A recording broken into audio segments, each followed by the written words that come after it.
We're getting turned up on this podcast.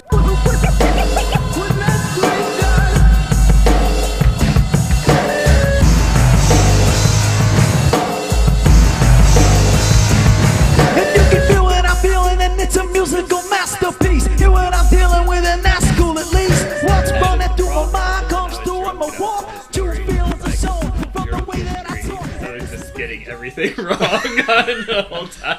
That's another thing I want to do. I want to do that with music. Play drunk music. Yeah. I tried to tell... we play one song pre-drunk and then just get hammered. Play the same song and then talk about it. Yeah. Just like Drunk History. Drunk History is great. Yeah. I can't remember who I was talking to. I was like telling him something that happened earlier in the day, and I was getting everything wrong. That's great. The drunk history of Did this. I tell you my new name for your podcast? No. Oh. W, comma, TF, wad the fuck. What the fuck? So what the fuck? Yeah. Wad Yeah. the fuck.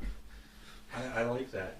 I'm really not too keyed in on the James Wodarcyk Experimental Podcast. Oh. You guys probably Right. saw the snafu on Facebook? Yeah, apparently. Yes. Yeah. I should have known that WAD was already taken. My I cousin guess. pointed it out. Yeah. It's a CrossFit. I think there's like actually a bunch of different WADcasts that are all CrossFit I think oriented. we're killing a lot of content here. This could be good stuff. I'm recording. So. Oh, good. Cool, okay. All right, so Blow my wad. Blow our wad with James What did Wodarcyk. I watch? Hi, welcome to Blow My Wad with James Wodarcyk. Oh. So that was the pre-podcast, and now we're officially starting the podcast. Welcome, guys. Hey. I'm here with Mr. Fancy Pants at Ryan's house. We have Ryan, Matt, and Sean. Thanks, guys. Thank you. Thank Yeah. you. Are we Thank you. allowed to cuss? Yeah. It's encouraged. Okay. Oh, good. Okay. Good.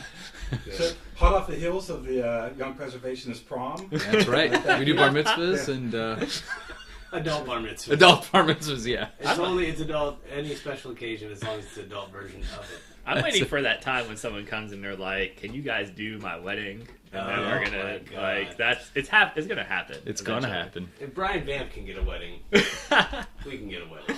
Just Then takes what a very happens? I Special, don't know. takes a very special set of circumstances. Yeah. Like Brian Vamp's the famous horror synth pop specialist has had weddings, but he only had one. Yeah, because you really gotta find. One's all you need. So if we did a wedding, then we would just cover Brian Vamp's songs for it. You know, we want them to get the authentic experience. That's right. Yeah. You guys are like the hardest working band in the Valley. Are we? You I think? think so. At least for as far as I can tell. You guys, Other than We'll take it. Other than I'll take Ezra. Ezra is like Ezra's, good. yeah. Working. No one. I mean, I just saw Johnny. I just saw Rico tonight at CA House. He's like, "Oh man, I gotta." He's like, I get off Some work at gigs. 8. He's got to be up at Rutten Bucks at 9 and play for 3 hours, and you know. Man.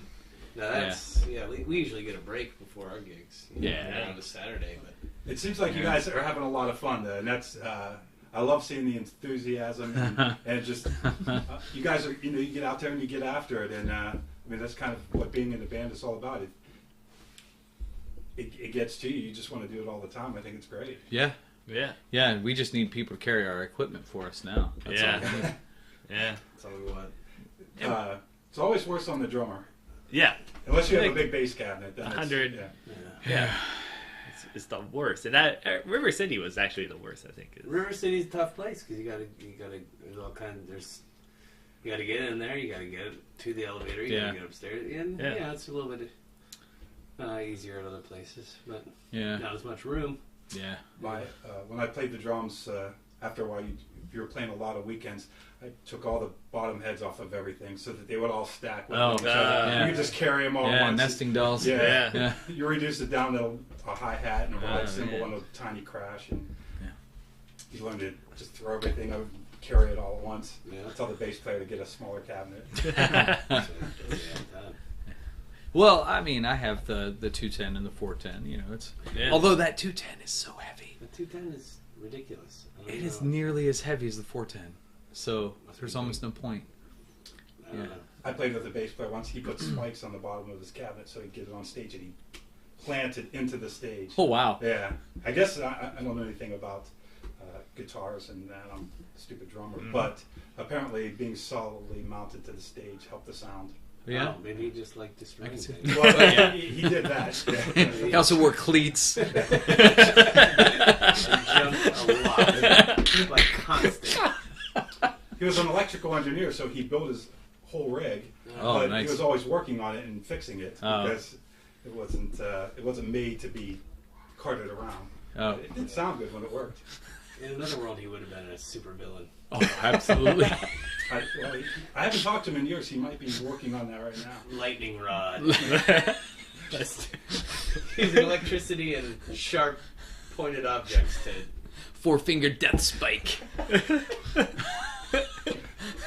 I don't know why Four-string. Apparently, The yeah. The four-string death spike. Well, we don't know how many digits he has. Maybe he lost one. You I know. don't know. It was electrocuted off. Yeah. Yeah. So how did you guys come up with the name? Oh. Now we have to go to the Wayback Machine. Yeah. Yeah. Oh, we're going way back tonight. So apparently we've been around. This group known as Mr. Fancy Pants has been around since like somewhere in 2007 or 8. I don't know. I just Steve Moore, the great Steve Moore, Secret Devil Tuning, posted a picture of a flyer, and I think it was 2007. Every band was MySpace. Check out our band at myspace.com. Right. And it said Mr. Fancy Pants, but I'm like, I didn't know we were that old. I thought we were 2009, and but apparently we're a little bit older. I am the quote unquote only original member of the band,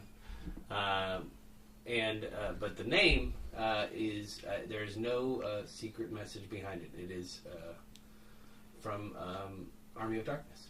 Oh, okay. So the Lord introduced himself to Bruce Campbell and he goes, "Well, hello, Mr. Fancy Pants." And, It was either that or "Give Me Some Sugar, Baby." Like one of the two would have been the band name.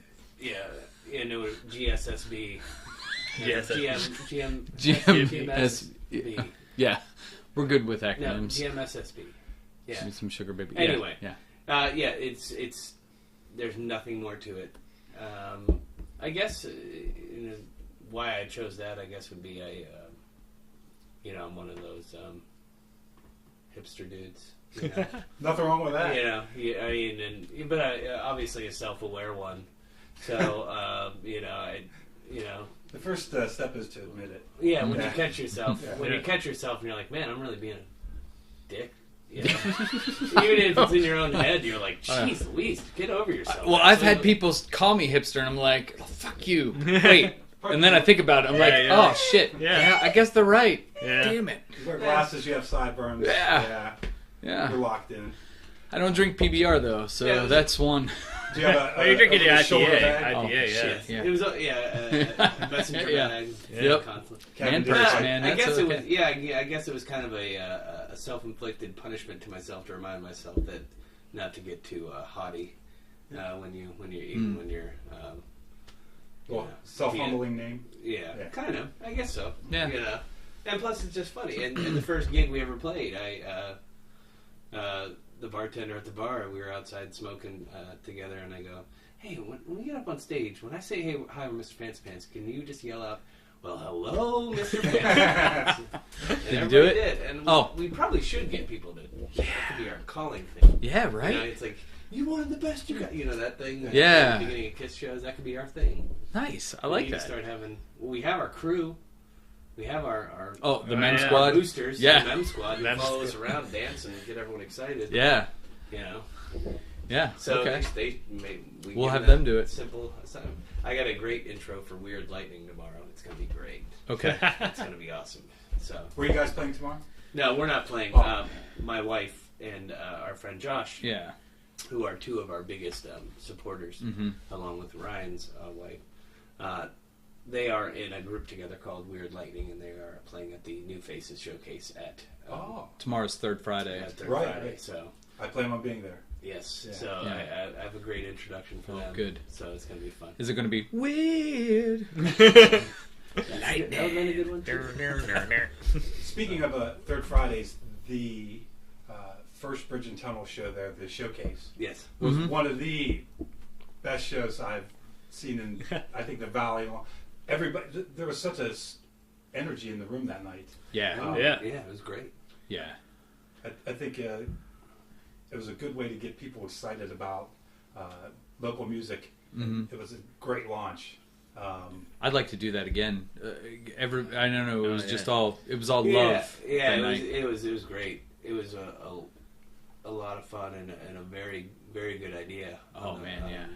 And because I mean, for me, it was some of the bands I knew how good they were, and some of the bands I realized how good they were. Right? Because the Bridge and Tunnel is kind of like all of us kind of talking together and saying these people should be involved, but not everyone's coming at it from a different angle. So like I knew a lot of the other groups, but that was a great night for I was like, oh, I see why we wanted them in. They're great. Yeah. Everybody had a really good set that night. I remember everybody. Absolutely. They were killing it all night long. No lulls. It was all just, Yeah, it's good. it's great. It's all killer, no filler is what they. All killer, no filler. All killer, no filler. Which is hard to do with 9 bands. Yeah.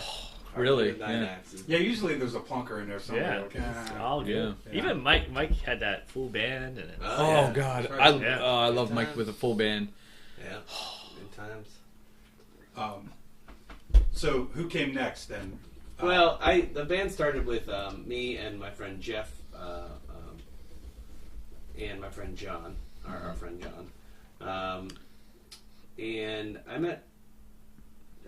met John back in high school, but we reconnected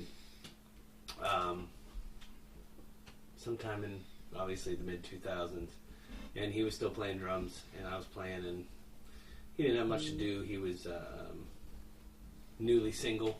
And kind of just hanging out by himself, and so we were kind of the only 2 people who weren't playing together, playing in a band at that time. So I said, I have all these songs. He said, great. And then Jeff was living in Wheeling at that time. He's in Pittsburgh now, and he was kind of into it. He kind of dug it. I mean, Jeff, you have to know Jeff. He's kind of interesting. And that lasted. We got an album out of it, which some of those songs are. We're talking pre 9/11. Nice. The song on everyone. In fact, I think a couple of songs on the new album are pre 9/11 or very close to it. Sure, like some of them were just. I was like, well, this is still a good song, and so it just kind of slowly. It was a transition period for all of us, especially for Jeff. So once Jeff moved away, it was just this kind of indeterminate hiatus, and then Ryan and I got it going again. Ryan had played with us once. Yeah. Once. It was either once or twice. Yeah. I remember, but I only played like three songs or so. Yeah, Ryan had played because I always wanted to sing guitar. We still want to sing guitar. Any sing guitar stuff. Who has their own car and can drive and has their own gear. Yeah. And possibly other friends who want to cart our stuff with them. So me and Ryan were at a Rush tribute show at River City. Nice. Yeah. Which was awesome. It was great. And he said it was January. Yeah. And you're like, hey, I just got a bass. I got a bass for Christmas. You want to start Fancy Pants up again? I said, yes. And that's it. And then John, it was me, Ryan, and John. Cause me and John were still hanging out. And then John said, nah, I'm done. He just said, I got the girl. Yeah, I'm older. I got the girls. Busy with he was, multiple jobs and all that. So I said, all right, man. And then we had another hiatus. And then... Mikey came over one day here on the couch, and we were talking, and I was talking about how I wanted to play music, and Mikey was like, I know somebody who plays drums, and then he mentioned Matt to me. The baby of the bunch. Yeah. Well, prior to that, Mikey and I were at the Warsaw, and I had just gotten like a bonus check at work. And I was like, you know what I think I'm going to do? I think I'm going to buy a drum set. And then maybe 3 days later, I get this meant to be message from I think Sean that was like, "Hey, you buy that drum set, you can be in this band." There's some incentive right there. I mean, it's been what 5 5 years since you had your own Yeah, before that? 5 years, yeah. I hadn't played, but I found one on Craigslist that's down in Ryan's basement now, but a Presbyterian church selling it up in Wellsburg. Yeah. Nice. And I was like, I'll take it. And He drove went- up there on Sunday, and He went See, from he's 0 trying to- drum sets to like 12 drum sets. He In. strategized Yeah. well, though. He said, I'm going to buy the cheapest damn kit I can find, because what if this Yeah. spark? Good move. but Yeah. then Solid move. I got the better set, like just cheaper. Yeah. Oh, yeah, that's Yeah. right. I mean, oh, no, that's right. For a bit there, we were like, Matt, robot drummer. Okay, we'll go with Matt. That's fine. We like the human element. Yeah. We can build our own. It's very easy for drummers to get multi-sets, too. Once you go over 2, then you just start becoming a collector. Yeah. Well, you have an electronic drum electronic, set yeah, I now. just bought an electronic one. That's what I'm saying. He's Play like, at home. Yeah. I practice at home with an electronic drum set, and I look at them all the time, and I'm like, oh, I wish I could afford this.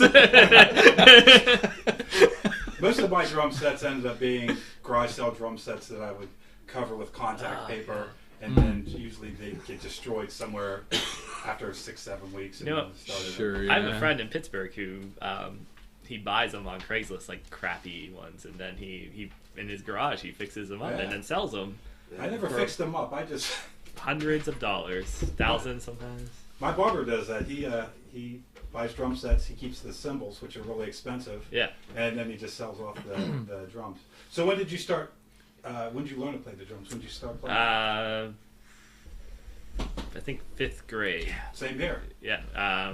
I went to Bel Air High School at the time. They gave you this option that was like, you could take music lessons instead of taking this class. Which I was like, I'm going to do that. When that happened to me, I wanted to play drums, and they were like, nah, you're going to play trombone. Well, I had a Well, similar... big future in that, right? Yeah, I had a right. similar experience because I told my parents I wanted to do this, and they were like, "What do you want to play?" And I was like, "I want to play the saxophone because I like the saxophone." Oh, wow. And they go, "Well, you can either play the flute or you can play the drums," because my sister played the flute. Oh. So we had a flute, and my brother started playing drums and then quit, and then he eventually played guitar. No new But we instrument from Matt. We had the drums, and I think they were like, pick the drums, like, because they bought these and they had them.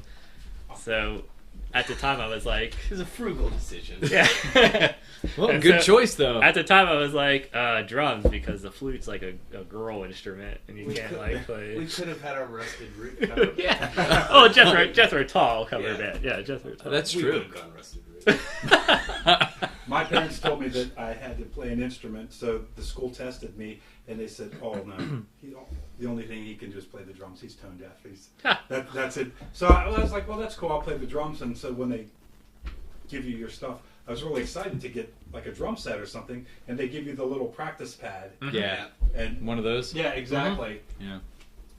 Everybody else had a roll instrument, but me, I had the drummers. We had the little practice pad. Well, I know. played drums too. So Yeah. like when I was in I think actually at shows I played the drum, like the original drum I got.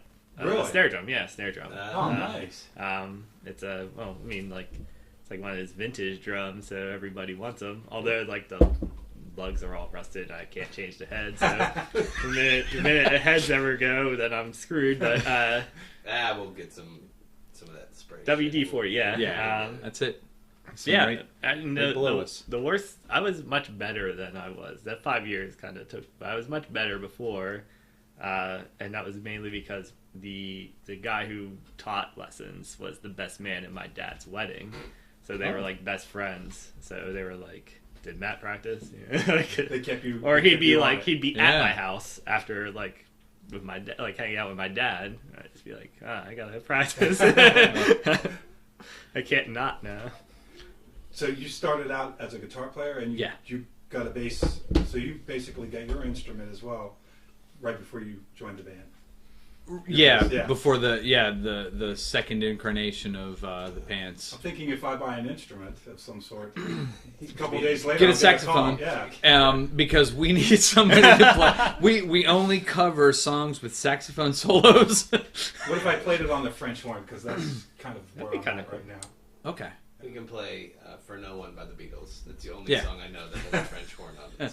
So. There we go. Oh, wait, we're going to have licensing issues. Well, the guy tonight with that was playing with David Buckingham at that Holy Grounds, he had like a hurdy-gurdy or something. Oh, I heard. Oh, yeah? And I was Nice. like, man. It's just like Sting. Yeah. I was like, we could be Arcade Fire. Get a calliope. Yeah. And that's To buy a truck. Buy a calliope and a truck. Carry it around. Was there a calliope up at Ogilvy at one time? I don't It know. was a fake calliope. Was it a fake Oh, calliope? There's that Okay. guy who's in the valley White who Sox has a Chevrolet calliope had in one, there. yeah. He's in Oh, the yeah? parades. Oh, man. Oh, That'd be that's right. awesome. That guy. Yeah. We should collaborate with him. Yeah, but no, me and Ryan go back way back in the scene, Mhm. and we were both in bands for years. Yeah. The storied Wheeling punk scene. Mm-hmm. You know, Yeah, way back when we were teens. Talking to Mike Wyfried, I probably knew him before I knew any of you guys. Yeah. And he every time I run into Michael, he'd always bring up Sean Decker. Oh. And then it Yeah. wasn't like until 2 years later that I actually met Sean. But he was the one that I was not living around here during the punk scene, so I didn't realize that Wheeling even had one. But Oh, then yeah. He was cluing me in that they actually had a pretty vital. Yeah. The old the 19th hole. Yeah. Is that was the punk show? That was the punk show venue for You guys- the original. I was Yeah. on. I was Well, on the first Talon. punk show I ever went to was at the Down Under, which I think is I don't think I've ever Maybe- been to the Down Under. I think it was maybe the first incarnation of the 1056 Yesterdays. Oh, okay. Or it's really Okay. business college. I don't really remember where it actually is, where it actually was. It may have been, I don't know, one of the abandoned buildings of the downtown area. We used to even go up to Pancake Skating The World. Pancake Skate World in Washington. Yeah, PA. heck yeah, man. CNC Skate Factory. In Yeah, Pittsburgh. CNC Skate. Yeah. And Even where- Glendale had Glendale a couple. Fire Hall. Mhm. Yeah. Guy Shelley's Coffee Shop in Center Market. It's the barn. Yeah. The The barn. The barn, yeah. That's where I Yeah. saw all Victory Records roster at the barn. You saw all of them? Yeah, they were like Wow. all touring. It was like CIV and Hatebreed and I missed these- that one. yeah. Doesn't That's sound- like the They all tail. traveled in one van. I was in the tail end of their punk. Yeah, we- we had- Matt's the baby of the bunch. He's Yeah. We had pretty big, I mean, I think big acts come and play with us in those days, like the D-Plan Yeah, and the D-Plan came. Burning Airlines. Like, yeah, I mean, come on. Like, that was, Farragut. And, Farragut. Yeah, we're so close to Fugazi. The, So close. Yeah. the Dismember went to Plan Pittsburgh. shows on YouTube. Which one? Glendale. Glendale one? Yeah. Nice. Yeah. That's what the origin of the computer joke. We opened up for the D-Plan, and Ryan we likes computer jokes. yeah, I tell amazing computer jokes. And Jeff Post, who was the bassist in the band at the time, and my brother was the drummer, we dressed as Frenchmen, and we told computer jokes with a French accent. And you opened for the And we Dismember opened Plan. for the Dismemberment Plan. I mean... They didn't ask you to follow them on the tour? Afterwards, they stayed at Mindy and Jeff's apartment. They had an apartment in Wheeling on Bird, and the next day, the next time we actually met them, we saw them play at Pittsburgh, like one of their last shows, and we asked them, "Hey, you were down in Wheeling. Do you remember playing with us?" And they're like, "Yeah." And Jeff said, "What about the computer jokes?" And they're like, "Oh, you guys! You guys!" So, transcendent. That's right. All right, we're Sorry. go back. Digression. No, I love the. Wait, this isn't live. Who the hell cares? Yeah. You can edit all that out. It's fine. I could, but I don't. That's great. There's not enough time to. That's a great story. Yeah. No, I love it. That's I don't know about being great, but yeah. my funnest places to play when I played music were house parties. Mm.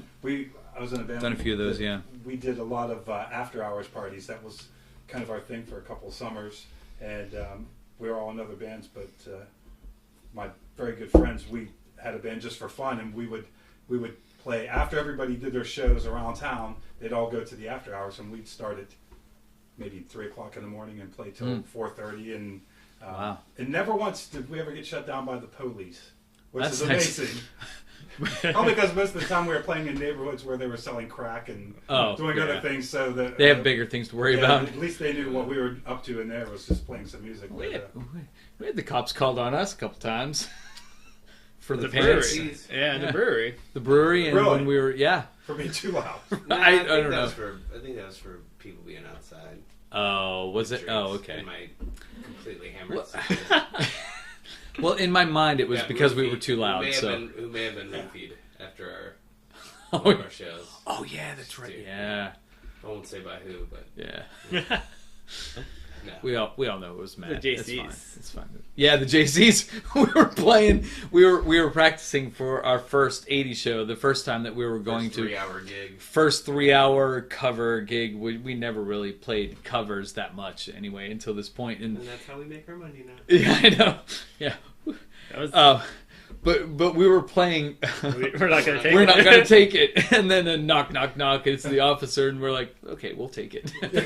We were on the verge of fighting, though, Yes. which was like... Our one time we were on the verge of killing each other. 'Cause Yeah. We couldn't fucking figure out we're not going to take it. Sister. That was a reason to break up the band. We couldn't narrow down when they went to the bridge or when they went or how many times they did that. And somehow that mattered. Truthfully, I think that the people that did that just did it randomly. And we're trying to play some... We're trying to... No, I listen to it now. It's so simple. Is it? It's really simple. Like We were just you overtired, I guess. Yeah, we were really tired. And then the next day we were just so paranoid about it. I think we did fine. But when you listen to the actual song, it's like, oh yeah, that makes absolute sense. Okay. It makes total sense. So when you decided to do the 80s show, Yeah. you wrote out a list of songs and then you had to learn all of them, Yeah. more or less. Yeah, I was telling Rico about this earlier at CS. It was like, our first gig was, he mentioned that Hit Play played Take Me Home Tonight last night. In their gig. That's ours. Well, That Take was our Me Home first cover Tonight song, yeah. was our first cover song. We've been playing it since our second, third show. We had Yeah. just The one Saints day. was the first one. The What's Saints that? was? Yeah, Saints was the Was first I it? thought it Oh. was I thought it was at Grandview. Yeah, Saints. Huh. Anyway, we I just heard the song one night and I said, let's cover this song. Yeah. It's awesome. Take Me Home Tonight by Eddie Money. Yeah. And we played that, and we played Third Fridays in January of last year, which was a week after David Bowie died. Yes. So we played Modern Love. Modern Love. Because it's a fun song. Oh, yeah. We were thinking deeper tracks, deeper cuts, and then we're like, hey, let's just play. Let's just have fun with it. Yeah. Yes, because Yeah. we're that kind of... Yeah, we don't So, need to cover TVC from that- 1.5. The representatives of the Ohio Valley JCs, if you're not a member, you should join, said, how would you like to do an entire night of 80s music for our summer recruitment? Yeah, it was like something that they're doing. And Matt immediately said, hey, there's already an 80s cover band in the Valley called the M80s, of which I'm also a member. But good on Matt for, He's like, He's an honest guy. Oh, yeah. well, I mean, think about it. It's January, we know 2 80s songs. Yeah. Yeah. 3 hours of 80s music? I'm friends with Butch and all them. Yeah, too, so me it's too. Like, you So, gotta like, throw it, yeah. yeah. I don't wanna... So, Yeah. I think it took a little while. We were just like, yeah, sure, we'll do it. What the hell? And that's how we became moonlighting cover band. Yeah. And that's what we get paid the most and most requested to do, but we still write the songs. Yeah. We still write a few songs here and there. Well, now that Can't we're remember on... what they're called, but... Now that our album's on Amazon and iTunes and all that stuff, people will be calling for our music now. I hope so. All 9 songs. All 9 of them. Well, like any wealthy industrialist, you diversify. Exactly. Don't put all your eggs in one basket. it's So really- what we do is we play on these cover shows. We play some of our songs, Yeah. and we play some of the other songs. Nice. We just Yeah. reel them in. Even when they're getting that beer during our song, Yeah, they're well, still, yeah. it's still in their ear. We turn Exactly. it loud enough to where they can't get away from it. Once their ears stop bleeding, Yeah. then they can hear our song. But there's always like the 1 or 2 people after the show that are like, what's that one song you played? Yeah. That's why you do It's it. usually Zonk 69. Zonk 60. Zonk 69 AOL.com. Zonk underscores. Underscore 69. Which we weren't allowed to name on. We couldn't put that whole thing on the album. We were not allowed. Oh well. Yeah. What was the question? Well, No, I mean, but that's why we did the 80s thing, and now it has become kind of our one of our staples, I guess. Kind of our part-time industry is. Yeah. But it all started with "Take Me Home Tonight." Yeah. And just that stupid Bowie song, and then Yeah. 3 hours. It's like they asked us in January, and the party was in the thing was in August? Yeah. It's like it's not really an excuse to. Although we did put it off for a long time. Oh, we learned most of the songs in the last month, and Yeah. we changed the set list at least 5 times in the last. Which is why we were close to break up the night before. We did that. Were you right? Yeah. Oh, well, not necessarily break up, but we were close. We were. That's our behind the scenes. We never fight, so Yeah. like it's not that it's just that we're too old. Yeah. Yeah. You know, right, Yeah. you're 36, We're I'm dads. 37, Like, you We know. have way other things, more important things. Yeah. And that's kind of the best. That's the that's the chemistry of this lineup right here. Is that it's like we're not going to get too bent out of shape about too much, including whether you take that kind of attitude to everything. Like we played the adult prom. If there was like whatever a panel who judged us on our performance. Our versions are friggin' terrible. I mean, they are friggin' terrible. They're simplified. They're a friggin' mess. And we play them even messier the longer the show goes on. But we also understand the point that people don't really give a shit, especially at least 2 hours in. Yeah. Yeah. I mean, they do not care. Plus, if we're having fun, they're having fun. Yeah. I mean, that's and even with the Amades who I love playing with. Yeah. When I first joined them, I like. Butch was pushing on like this is a really precise group and but you know what, like we had like if it was so precise, then why do we have like one practice before I played? Like it's like it's and and I know I'm messing up because I'm not playing it perfect, but even they understand. It's like, well, we say that to keep you motivated. We understand like people really don't give it. They just like to hear songs that they recognize from the radio. Yeah. Yep. And it's I think your enthusiasm and your energy when you perform takes you a long way. As long as you're not a total mess. Yeah, you can't. I mean, we're not. Yeah. We're not falling over. So People they appreciate that versus a spot-on performance that really lacks any enthusiasm or energy. Sure. Yeah. People are starting to check their phones and walking. Yeah, I never want to see that. Yeah. I'd rather see somebody that makes a mistake, but you can tell they're having a good time up there. And, that's always the favorite bands. You mentioned Fugazi earlier. Yeah. And first time I saw them was in electrician's union hall. And I thought, this can't be right. They didn't even turn off the fluorescent lights, but then once they started playing, you can tell like these guys, they love this. Yeah. And That's still one of the best shows I've ever seen. Oh god, they're great. I've seen them like 3 times. They're amazing. It just blows your mind when you see stuff like that. Next time they're on tour, that's the next Mr. Pants corporate I retreat. have a friend from college that lives two blocks away from Ian MacKaye. Oh yeah, in DC, and he'll send me pictures like through a text of like him at the farmer's market. Ian MacKaye returning a Blu-ray at Best Buy, which is a picture I've gotten before. Him at Target, he'll just like snap a picture and send it to me. There's Ian MacKaye. Yeah. Can you send me that? Yeah, I know, right? I get the old phone out and get these ones, but I'm just like, here's Ian MacKaye doing this, and I'm like, fuck you, man. He's like, I live 2 blocks from him. And the weird thing is, that's how Ian MacKaye with his significant other. I'm not sure if they're even married. Their band, the Evens. Yeah, Evens. Mm-hmm. I saw them at the Blue Moose in Morgantown. I could have, and I know I could have walked up and just said hello, but you still get starstruck. Either Oh way. yeah, Ian MacKaye. Yeah, but literally, he would have had. I guarantee. When you're literally at the bar and he's at the stage that's 6 feet away, you're probably allowed to go up and say hi to him, but it's more you than him. Yeah, it becomes more of that issue. Well, it's odd that you're in an electrician's hall, the fluorescent lights are on, and your absolute favorite band in the whole world is playing there for like 150, 200 people. Yeah. And that is, at least at that time, it probably still is the pinnacle of the band that I would want to see.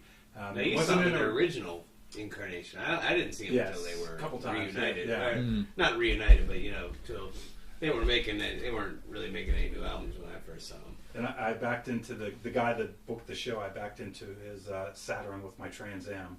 Oh. Good move. Saturn.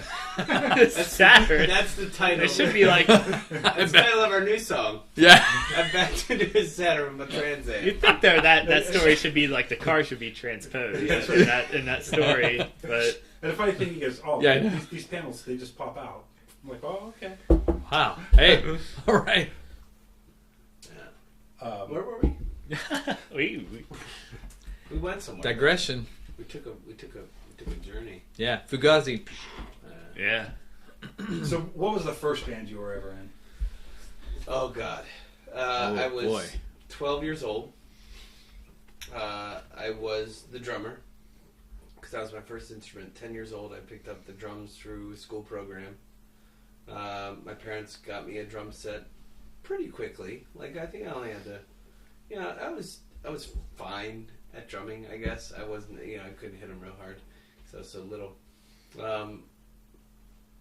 Our first band was me and my friend Chad, who lived across the street, and our friend Tim, who was actually he lived in the very wealthy part, the wealthiest part of our neighborhood, Kenwood Place in Woodsdale.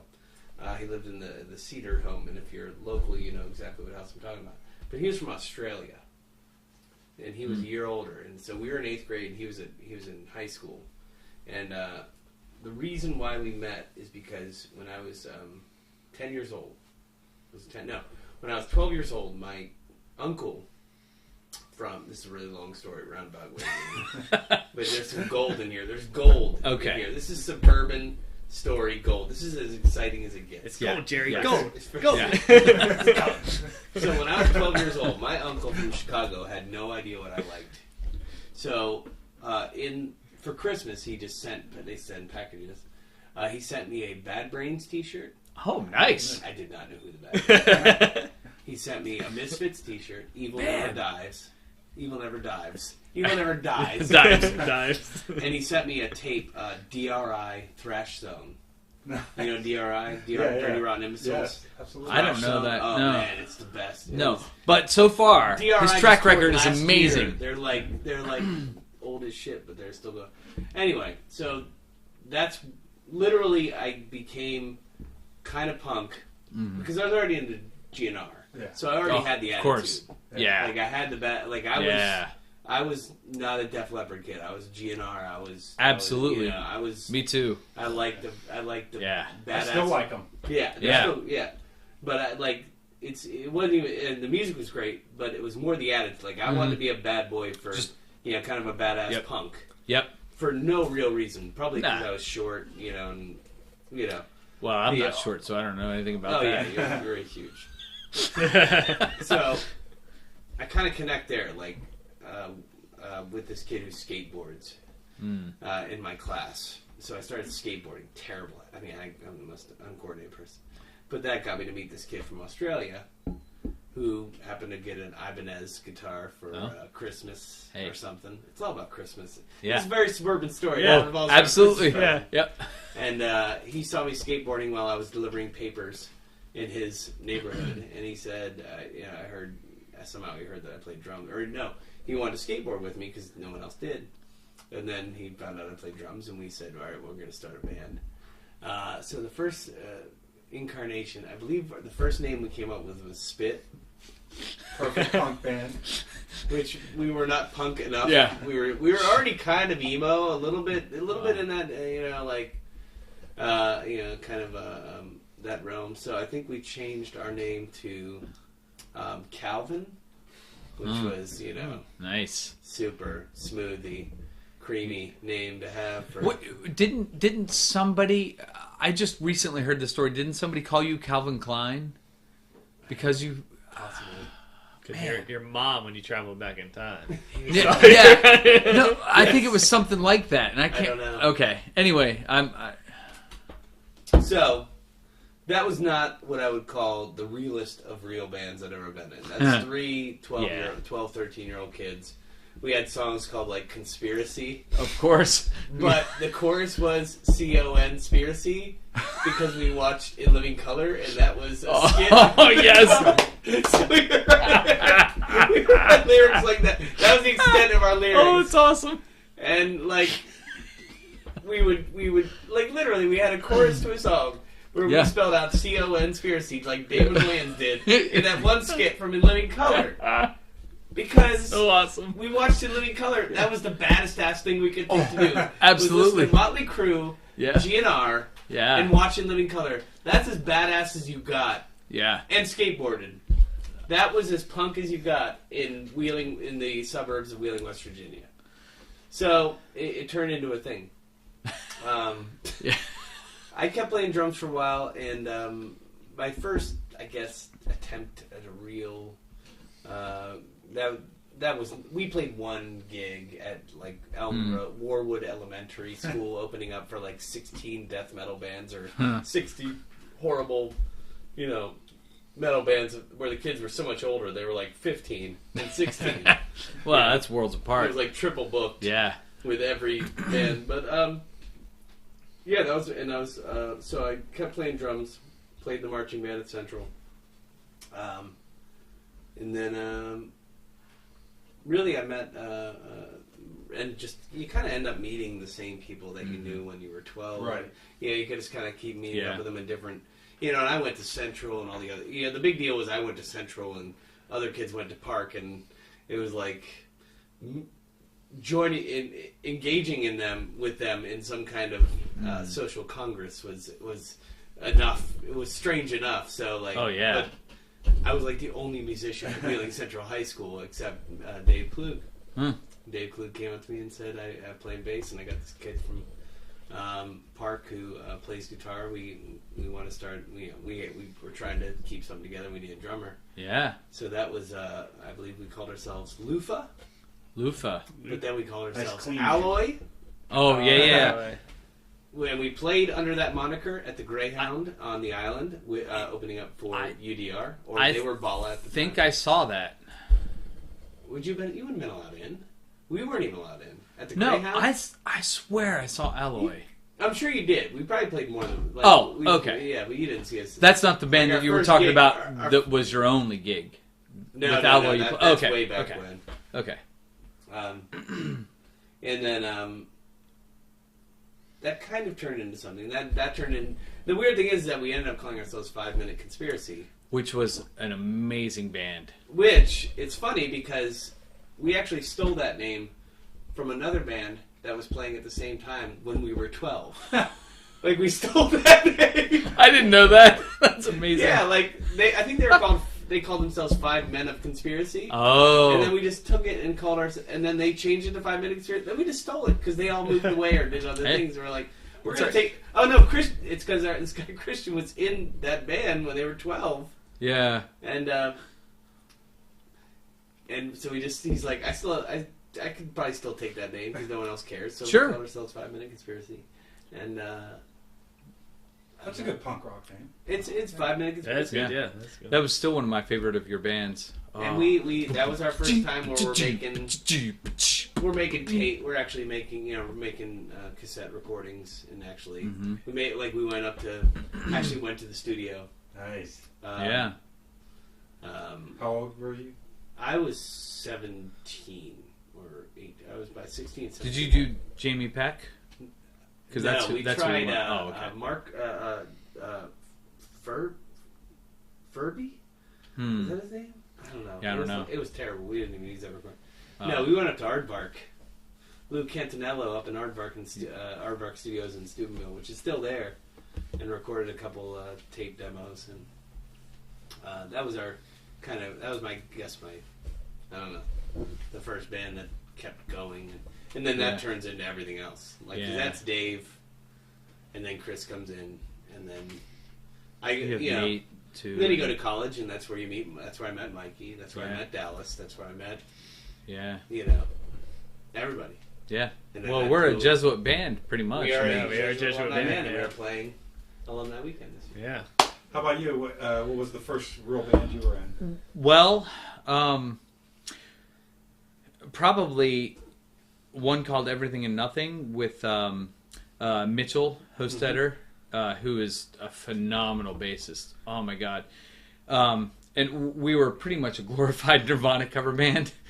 But it was myself and Mitchell and my cousin Josh, who was a great drummer, playing. And, we played a couple shows with that.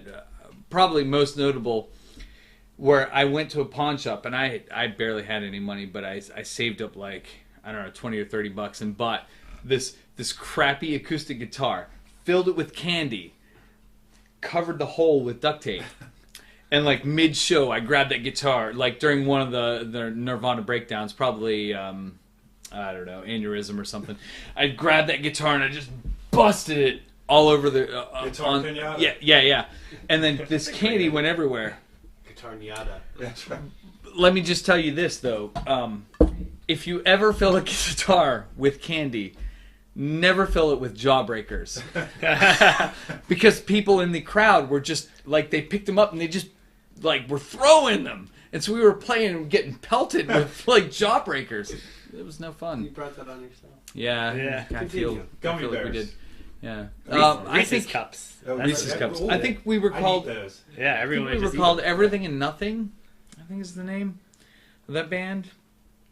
And then we were in, various members. Josh and I stuck together for a while.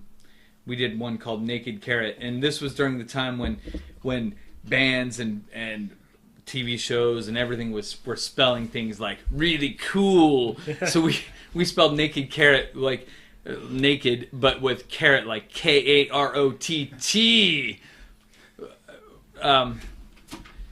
I like to think that we were making fun of that, but we probably were just adding to it. But I remember Naked Carrot. Yeah. No. Nobody remembers Naked Carrot. It's fine.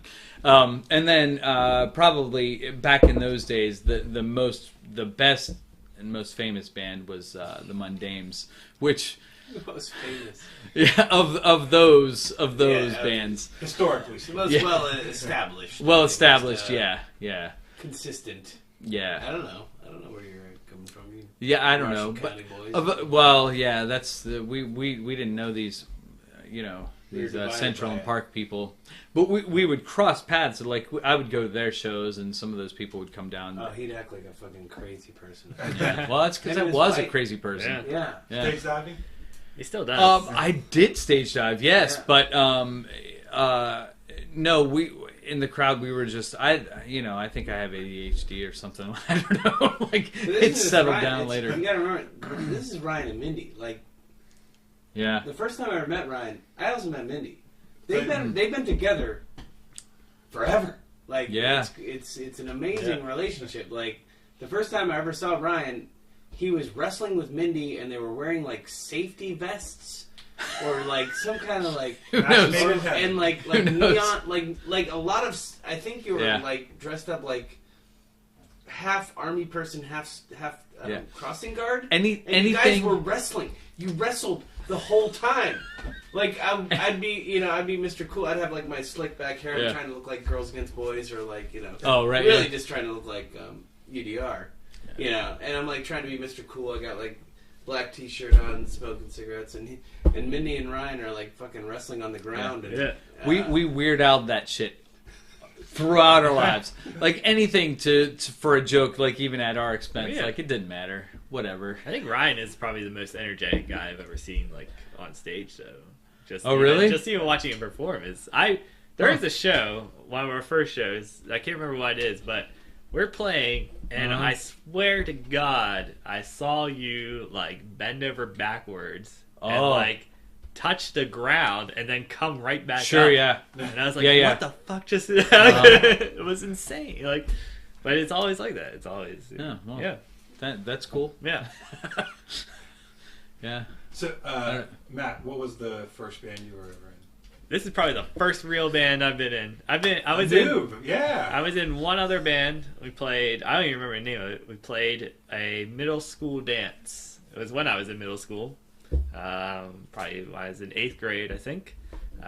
myself, my friend Clayton, and this guy Dom Liberati he played bass, who is now a big deal in the Christian rock scene. Nice. We played a show. Did he get a Murr record like on South Park? I don't know. I think Gold Frankenstein. he's like he's a huge deal. Big deal. He sounds nice. like that. That sounds like a name. Yeah. That'd be big in Christian rock. Yeah, I dated. God bless him. God bless. Yeah. I dated someone in Immigrant? in college. Oh. Yeah, who went to Amy Grant.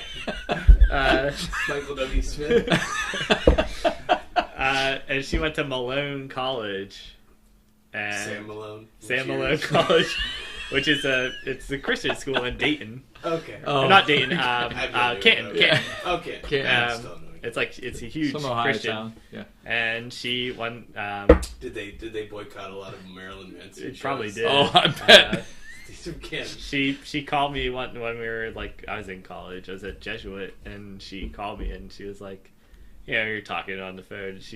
I was like, what'd you do tonight? And she's like, oh, I saw this guy perform, his band perform. I was like, what's his name? And she goes, Dom Liberati. I was like, fuck. Should've stuck with him. Yeah, we I guess so. We played 5 songs. We played Blink-182's "Damn It." We played Smashing Pumpkins' 1975. Nice. 79. Nice. That's 79, okay. 79. You're the baby of the band. It's They okay. really You get one pass. Yeah. That's fine. We played Weezer's Buddy Holly. Yeah. And then 2 other ones that I'm blanking on right now. But That's that's it. all right. It was one show, one and done, and then... One and done. Nice. And then Generations. And then Generations. Yeah. Well, there was almost one in Jesuit. Almost one. Almost? Almost one. A friend of mine at Last Blast, they were going to have Blessed Union of Souls. Oh. The band that had that She Likes Me for Me song. And Jesuit had the bright idea that for the opener, they were going to hold a Battle of the Bands. Yeah, that's how Kill the Camp opened up. Okay, yeah. Yeah. So, a friend of mine played guitar, and he knew that I played drums, and he goes, "I want to do the Battle of the Bands. It's gonna be the 2 of us." He's like, "We're gonna play Final Countdown by Europe," and he goes, he's like, and our name is Blessed Union of Souls Are Worse Than Hitler. At least he got the name. And we and I was like, yeah, okay. And we entered, and like a few days later, Jesuit goes, "The Battle of the Bands are canceled." Really? They canceled it. They were just like, I think we entered twice. I think we're the only in the people Battle who of the entered, and they probably just looked at the name and were like, "Blessed Union," and we're just like, "No." You came too late. The kids don't have the bands anymore. No. Yeah. We were like the last I know. of them to do it. Yeah, when we played this same Battle of the Bands to open up for the main act at Last Blast at Jesuit, and Kill the Camp. That was with Mikey. That was with Dallas, and that was with Mike D. Mike D. Sneeringer. Who is actually the most. His job is to be a drummer. Yeah, He very accomplished. plays he plays with good band too. Strand of Oaks. Yeah, He plays drummer I like with those Strand of guys. Oaks. He was on Kurt Weill's too. He was a violator. He was a violator, and But we were we won Battle of the Bands, and we opened up for Shaggy. Nice. Oh, I tell you, it's it meshed so well. Yeah. We went to that, and we stayed for you guys, and we left when Shaggy. Well, of course. Yeah, but Kill the Camp is a good band. It was Kill a the good Camp band. is fun, man. Yeah. So one of the best. So I know that the Bridge and Tunnel Collective is really doing a lot to try to build the music scene back up. What do you think is in the future for the local music scene? I hope to do more of this. More like that show that you referenced earlier. The showcase. Yeah, the showcase. I love these showcases. Well, I'll tell you what we got. I like to get people into it, Yeah. Well, I mean, I can tell you what we have lined up. I can tell you what we booked, and there's a lot of good stuff. There is June 10th. There's, and I can put this on this podcast because hopefully it'll premiere by then. Absolutely. You have the CD release party for both Joshua Lee and Mikey Eifert. Oh, yeah. At Towngate. At Towngate. Oh, nice. Towngate is starting to be is developing, and we're developing a relationship with Towngate, which is great. We have a. It's probably going to end up, and I hope it ends up being a Christmas show at Towngate. Good. No, on December 16th. It's already. I spoke to Tim Thompson, who's. Tim, yeah. Well, I just hope it turns into a Christmas show and not just a. Just a regular show? Yeah. Oh, no. It'll be like the one that... I hope we do what we said we were going to do and actually have a bands playing Christmas shit. Oh, yeah. Oh, right. Yeah. At the very least, Mr. Fancy Pants can learn 3 hours of Christmas music the night before. That's how we work. Yeah, I mean, I think that's probably the... I think our connection to Towngate is probably the best. Now, I mean, it's not that hard. Me and Ryan both have connections to Towngate. Yeah. We have both. Ryan acts on a much more regular basis than I do. Yeah, I've seen him. But I've Sean done, is... Yeah. I've done stuff. Yeah. And I enjoy it. But I haven't done it in many... Well, it's very it's time-consuming. It's and kind with of kids, you can't... I had to be in a band or I had to, I could Right. act. So I said I like playing music much more. I enjoy acting, but... yeah, me and Ryan did the old college theater fun times back in the day together. When you get too old to play music like I am, then you can get back into acting. Yeah, I'm waiting to Okay. see. My son's kind of a drama queen, so I'm sure he'll get into theater. Oh, yeah. Yeah, because he's... I don't know. And I had, because I've known Tim for a long time. Actually, when I first decided to start making movies, he read my scripts and we went out to lunch a lot of times. And Tim's a great guy. Great guy. And then I heard that they were trying to open up Towngate to more things and get more people in there. And he's accomplishing it. He's doing everything that you want Towngate to be. He's turning it into. It's amazing. I give him a little plug because Tim Thompson he's just such a force for Towngate and for everybody. Do you need? No, I'm fine, thanks. I don't know why I keep treating this like it's a live recording. It's a podcast. Podcast work. Well, when I did my first podcast with Stephen Moore, we had to let the dogs out, and the cat kept jumping on the table. I left all that in. Oh, yeah, it's real. Yeah, why not? It's Yeah, real life. Yeah. But anyway, so that's great. I think when I lived in Dayton, one of the great things we had was a place called Canal Street Tavern. And there were a lot of different places to play, but Canal Street was always there. They only did original music, and it was that's nice. I think it was almost maybe 5-6 nights a week. Maybe it was Tuesday through Saturday. Maybe it was every day of the week. But it was when you were really crappy and starting out on Tuesday night, you try to work towards the weekend and hopefully get a spot with like a touring band that would come through. Yeah. But because there was a place that you knew you could play, it was worth your time to start a band. So I think having a spot where a band knows that they can play a show, and if you go to shows and you see other people playing, I think that inspires you. You want to be up on stage. That hopefully more people will take the time to put together a band and pursue being in a band. Yeah, I think that might be maybe true. Maybe hopefully something that comes along. What's that? I don't know. I think when, like, I have a 13-year-old niece, and I mean she put the Fancy Pants album on her, and she has a Fancy Pants T-shirt, and she wears to school. She should. Oh, nice. And she's always like, she loves Concrete Teepee, probably maybe more than our band, which is always the case with my family. My dad loves Stephen Moore, probably more than he loves our. Well, Sharon loves us. Yeah, my mom is like the one Sharon. who's like, and she's going to cook for our album release party too. My mom is probably. I mean, like. She's probably the only one in my family who's like, oh, that's a good... But we're in good company. Like, Stephen Moore and Concrete TP are great. Yeah. So. Yeah. Concrete TP at the showcase. I'm friends with all those guys. And I think they practiced in my basement before that show, but I didn't realize that they were going to that was something new for them. The way they ended their set, and I thought it was incredible.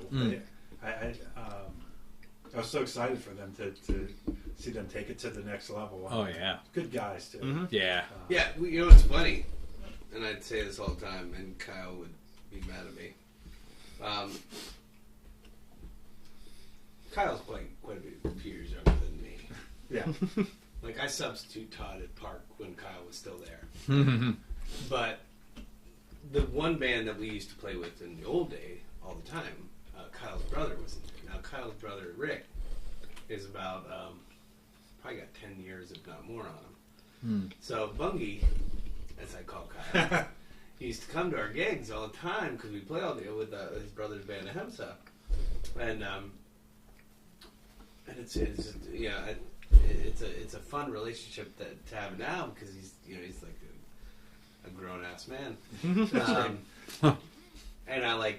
now I'm like, I don't want to call him Bungie. I don't think he likes it. But I've never heard that before.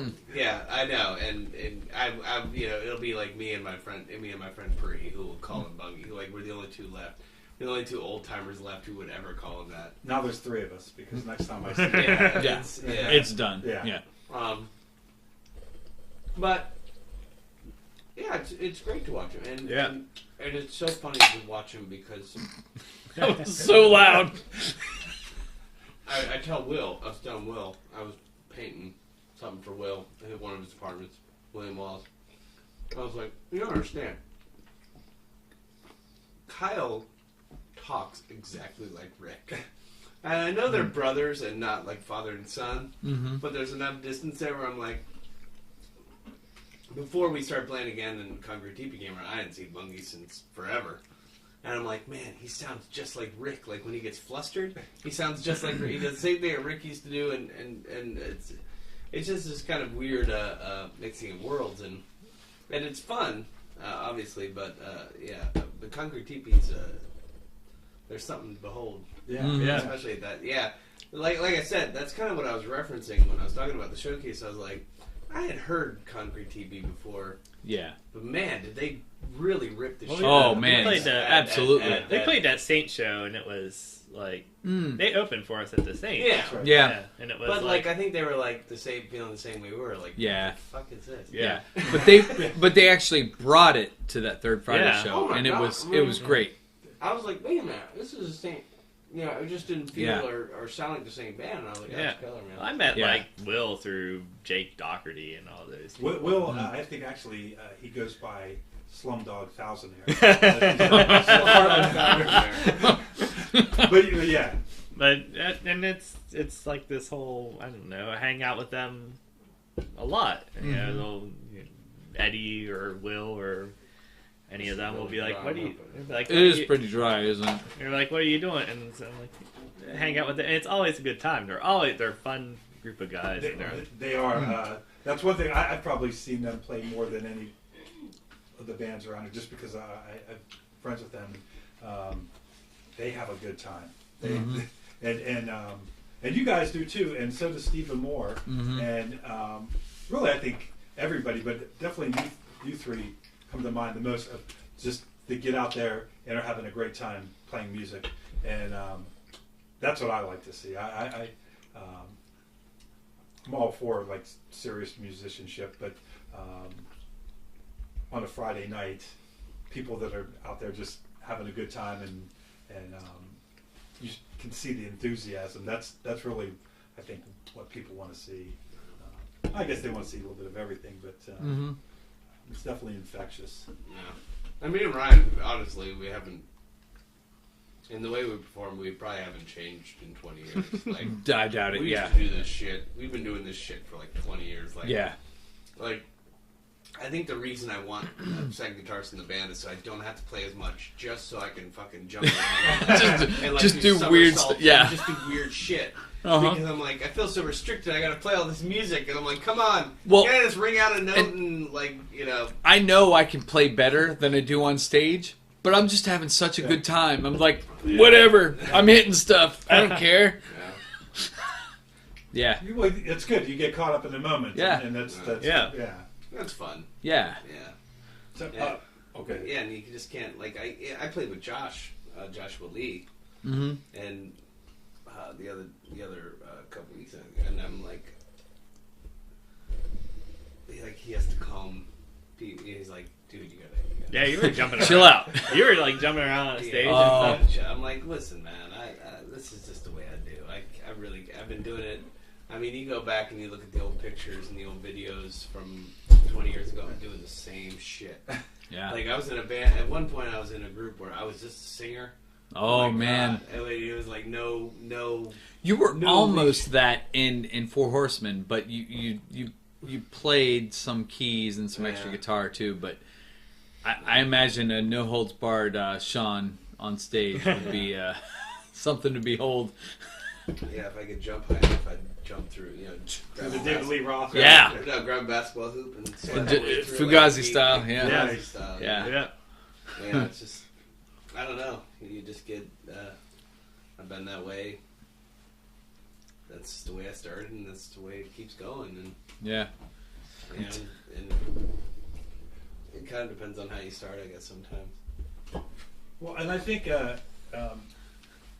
if you when you finally get on stage, especially once you get comfortable, you played enough, that your natural reaction is to just have fun and you go with that. And I think the biggest mistake you can make is to try to hold back or try to put on a certain, being yourself. I think that resonates with the audience the most. Yeah, I mean, I think honestly, a lot of times I just Don't care. No, it's just like something about it when I get up there. We play a song like I play with Joshua Lee. He has one really rockin' bluesy tune called "Really Hard Year." Yeah. And I just hear every inch of intensity of those pounding notes, and I just want to, in case the audience isn't, in case we have some groundlings who can't see the stage, Yeah. I just want you to know, it's almost like that, like I want you to know what's going on. It's a rocker. Yeah. It's like I've done that since I was 15 years old. Follow me, Yeah. do what I do. Always, when you play rock and roll, you're playing rhythmic music, and my head just always wants to hit when on that downbeat. Yeah. It just wants to go somewhere. It has to go somewhere. And I've never the way, and I look at videos and I look stupid as shit. And I look, it's not cool looking, at all. You think it is, maybe, but it's really not. No, not at all. But you look like a lunatic. I mean, I do, but it's almost like I've trained my body. It's like, what you do. I just want to. I think it's the same thing. Like when I moved back here, and I was hanging out with Tim Hott, and we used to go to like the Owl's Nest or whatever, and I used to just be, because I would always be this like wallflower. Matt.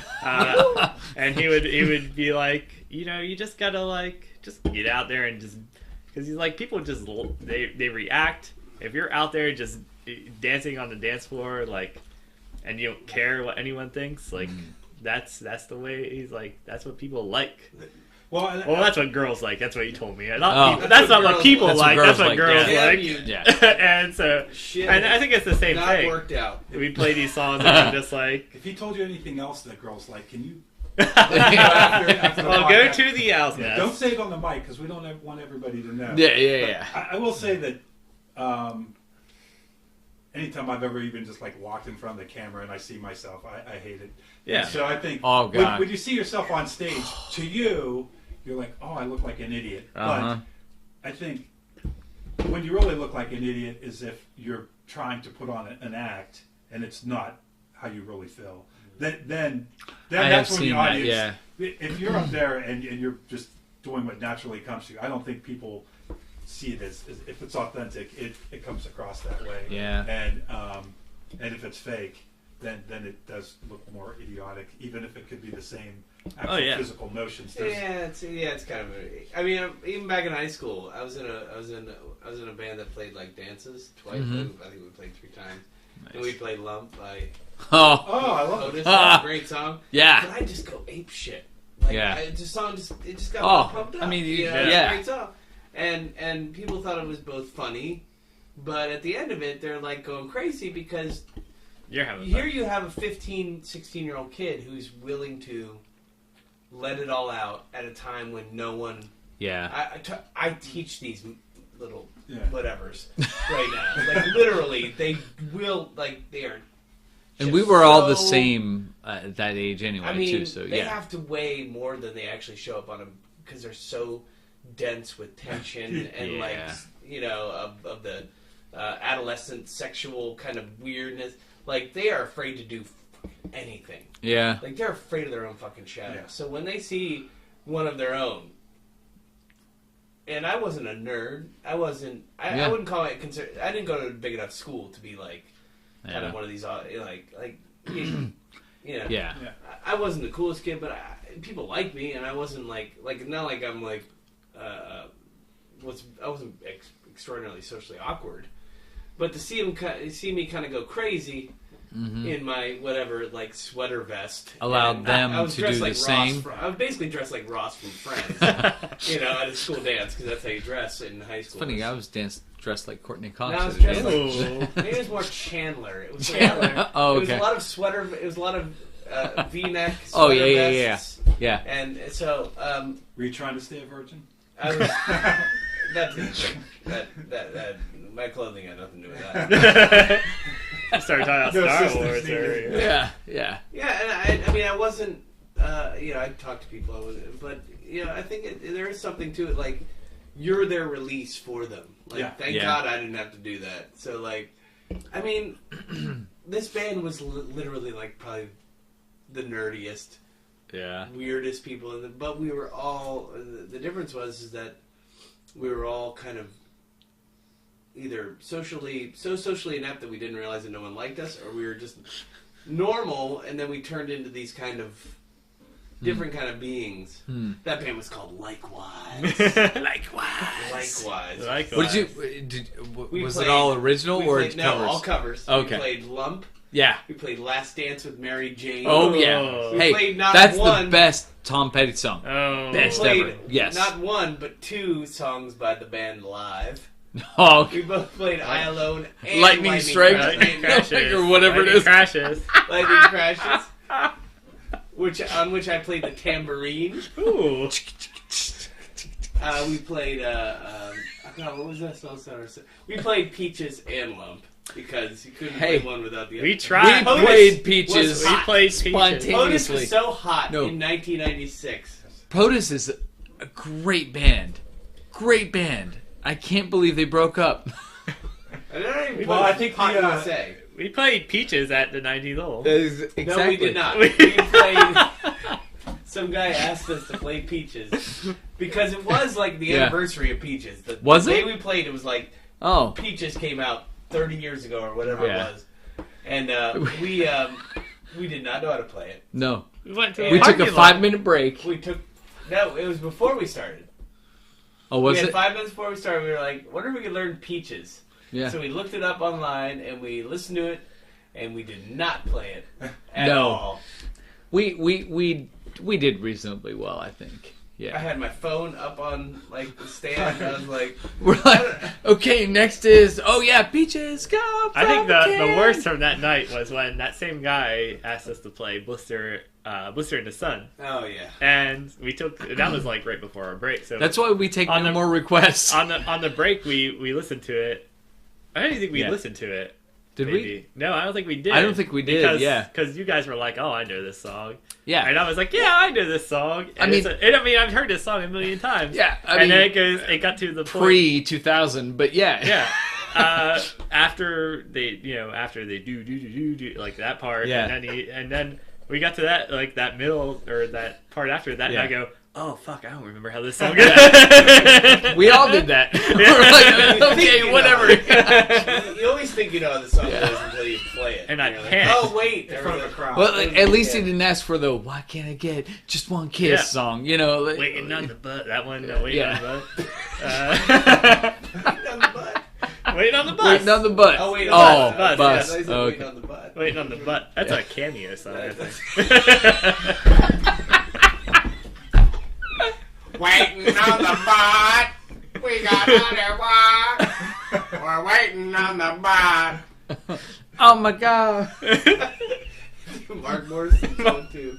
It's all of them. So, what's in the future for you guys?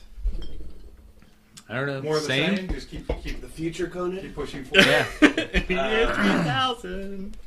We have, well, in terms of lined up gigs, Mm-hmm. we have we have been asked to play some pretty high profile gigs. Yeah. We've been asked to play the West Lib well, Gala. Hold on, let's start in order. April 8th is the Arts Fest It's like a fundraiser. Yeah. Oh, yeah. Yeah. Mm-hmm. At River City with Concrete TP Nice. and Secret Devil Tuning. back from Virginia. Back from Virginia. Secret Devil Tuning. Back from the dead. Back from the dead. And April 22nd, Mm-hmm. we are playing West the Lib. Great Gala. The Great Gala. How do you say that word? Gala? You guys really Gala. are fancy pants. You played the prom, now you're Yes, we played an adult. Prom Gala? Yeah. Yes, We're but all, it's only for or Gala, whatever. As Steve Novati pointed out, it's not for students. The Great Gala. It's, Oh, really? It's all alumni people. Like that's. Oh. It's a big deal, though. Like, So it's got to be adult. I've said that, like, Adult, yeah, well, we and only that play has adult a Hawaiian shows. theme that we have to figure out. people go. I don't know what we're. Oh, People have said, like, Sean's going to wear a coconut bra for that one. My That I'd like to see. Yeah.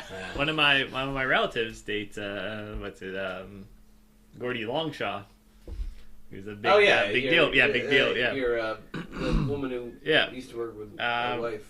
And I That's said, these small town and connections. he got like super excited. I was like, oh, we're playing the Great Gala at West Lib, and he's like, oh, and it's apparently a big deal. It's like a really big deal. like all these people go to. It's like a big fundraiser for. So it's a road gig. I don't know, Yeah, it's a West Lib, yeah. West Lib, yeah. West Lib. We're Yeah. gonna get super drunk at the Generations on the Hill. Oh, is that what it's called? I They don't should know call what it it is. Degenerations. Degenerate. I don't know. We'll go to Yeah. we'll That's go how to we should Brewkeepers dress. and grab a growler or two. We'll be fine. Yeah. Yeah, We're like I playing said, the first the sixth. only the first half hour has to be good. Then everyone's drunk and you can play whatever. You want. Yeah. That's, We're gonna dress like It's all the Misfits We're gonna dress like the covers from Sea then on Org. out. We're gonna dress like the Sea Org from Scientology. Yeah, of course. And beat people. I don't know. I'm going as Leon Renemy myself. So. Sean Ron Sean Ron Hubbard. Sean Ron. You should do a classic. L. Sean Hubbard. That's how. L. Sean Hubbard. Oh, Sean Hubbard. Maybe you should do classic science fiction theme songs. Ooh. Yeah. Oh, hey. It's All a right. Hawaiian theme. What can we play for Hawaii? We can play Blue Hawaii. We can play. Hawaii. Oh yeah, absolutely.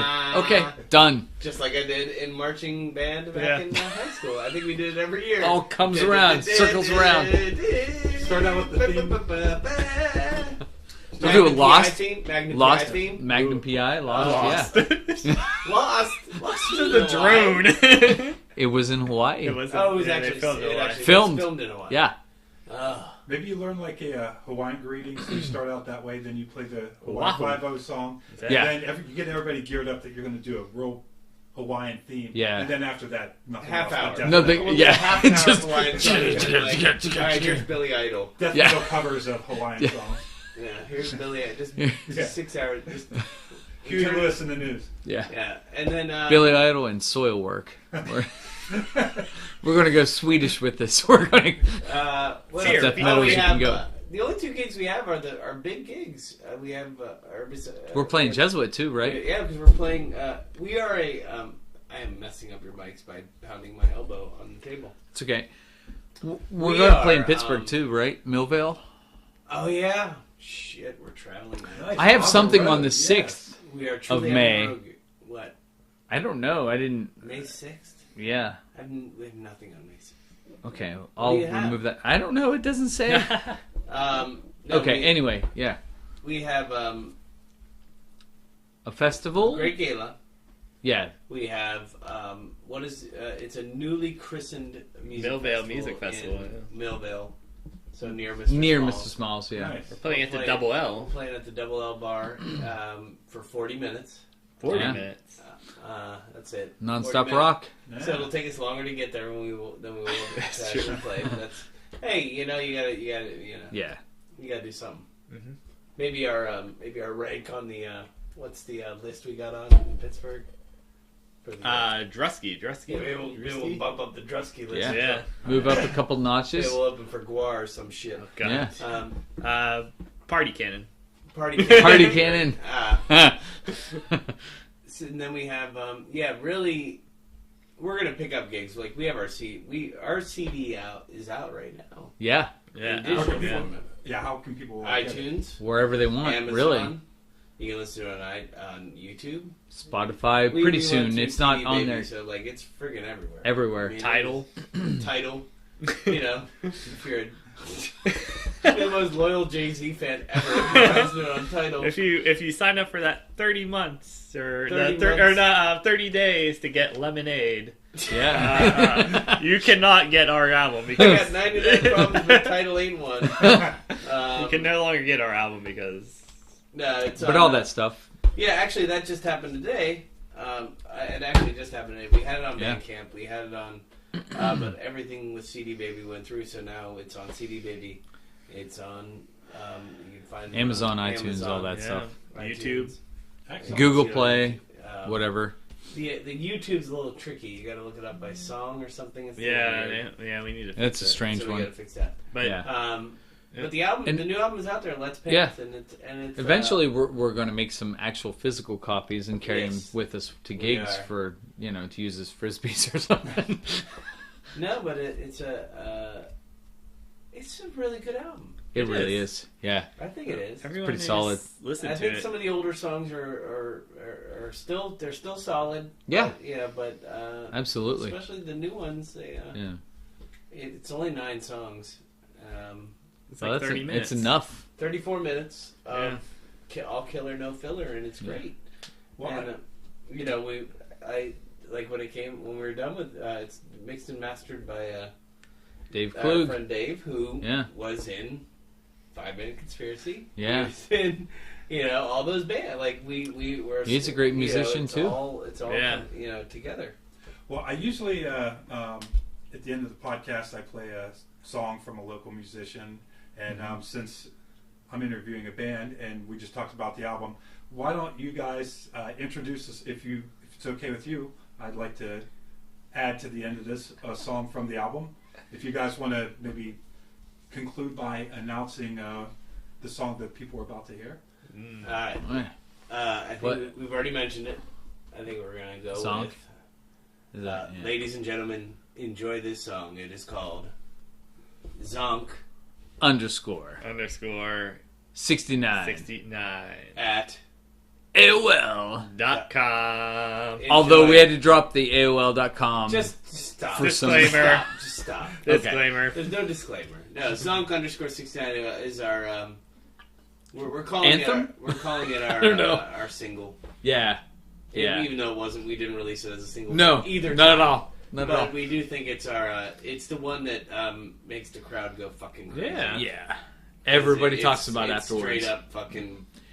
Underwear It's- hits the stage. It's fucking. yeah, it's exactly. Fucking, it's about as punk rock as we get. I mean, it is straight up fucking. It's punk rock, but it's also Cure. It's also Yeah, like new it's got wave, a yeah. lot of those elements in it. It's We're ruining this conglomerate. introduction. Let's Yeah, try I know. again. New Okay. wave. Let's try again. All right, ladies and gentlemen, enjoy the sounds of Zonk _ 69 at AOL. com.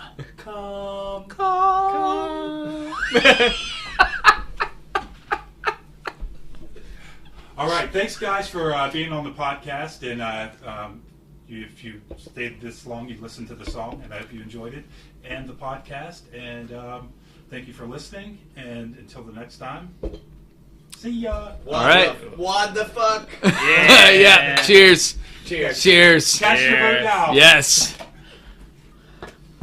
Very good, gentlemen. That was a lot of fun. Yeah. It was good. I could have kept going. Was that too long?